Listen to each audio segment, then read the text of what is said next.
रामकृष्ण परमहंस का सिद्धांत, उनका लक्ष्य, उनका संपूर्ण जीवन सब एक ही दिव्य केंद्र बिंदु पर टिका था। ईश्वर के प्रत्यक्ष अनुभव को ही जीवन का परम उद्देश्य बनाना और प्रत्येक मानव को यह जगा देना कि ईश्वर दूर नहीं, यहीं भीतर है और मनुष्य का सबसे बड़ा धर्म है उस सत्य को अनुभव करना। रामकृष्ण परमहंस अपने बचपन से ही एक अनदेखी प्यास लेकर जन्मे थे। ईश्वर को जानने की प्यास, ईश्वर को पाने की प्यास और ईश्वर को प्रत्यक्ष देखने की प्यास। यही प्यास इतनी तीव्र थी कि पूरा संसार उनके लिए धुंधला और ईश्वर ही एकमात्र वास्तविकता बन गया। उनका उद्देश्य यही था कि मनुष्य समझे कि ईश्वर केवल किताबों का अध्याय नहीं, तर्क का विषय नहीं या दर्शन का वाक्य नहीं।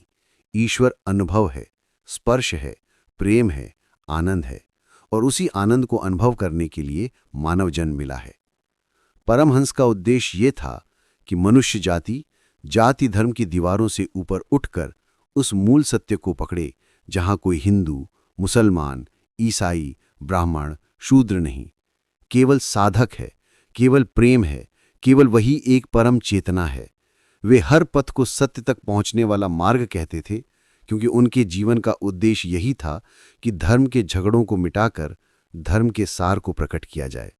वे कहते थे कि जैसे एक ही तालाब का पानी अलग अलग जगह से लिया जाए तो कुछ लोग उसे जल कहते हैं, कुछ वाटर, कुछ पानी, पर पदार्थ एक ही रहता है। उसी तरह ईश्वर एक है, मार्ग अनेक हैं, परंतु गंतव्य एक ही है। रामकृष्ण परमहंस का उद्देश्य था कि मनुष्य बाहरी कर्मकांडों में खोने की बजाय भीतर की यात्रा प्रारंभ करे, क्योंकि भीतर का ईश्वर जाग गया तो पूरी दुनिया बदल जाती है। वे कहते थे कि साधना केवल जंगलों में बैठने का नाम नहीं, बल्कि मन की अशुद्धियों को जलाने का नाम है। काम, क्रोध, लोभ, अहंकार, ईर्ष्या, ये सब हमारे भीतर के मंदिर को ढक देते हैं और साधना इन आवरणों को हटाने का नाम है। वे कहते थे कि मनुष्य अपने भीतर की दिव्यता को पहचान ले तो वो पापी नहीं रह जाता, वो दुर्बल नहीं रह जाता, वो तुच्छ नहीं रह जाता, वो ईश्वर का अंश होकर ईश्वर की तरह निर्भय, शांत, प्रेममय, दयालु और अनंत बन जाता है।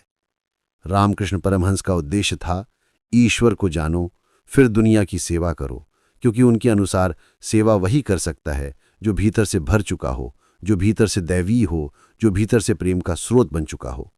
वे अपने जीवन से ये दिखाना चाहते थे कि ईश्वर केवल सिद्धांत नहीं, व्यवहार है, केवल विश्वास नहीं, अनुभव है, केवल बुद्धि नहीं, हृदय है। उनका उद्देश्य ये था कि लोग ईश्वर को पाने में ये समझें कि ईश्वर किसी दूर लोक में नहीं, न आकाश में, न किसी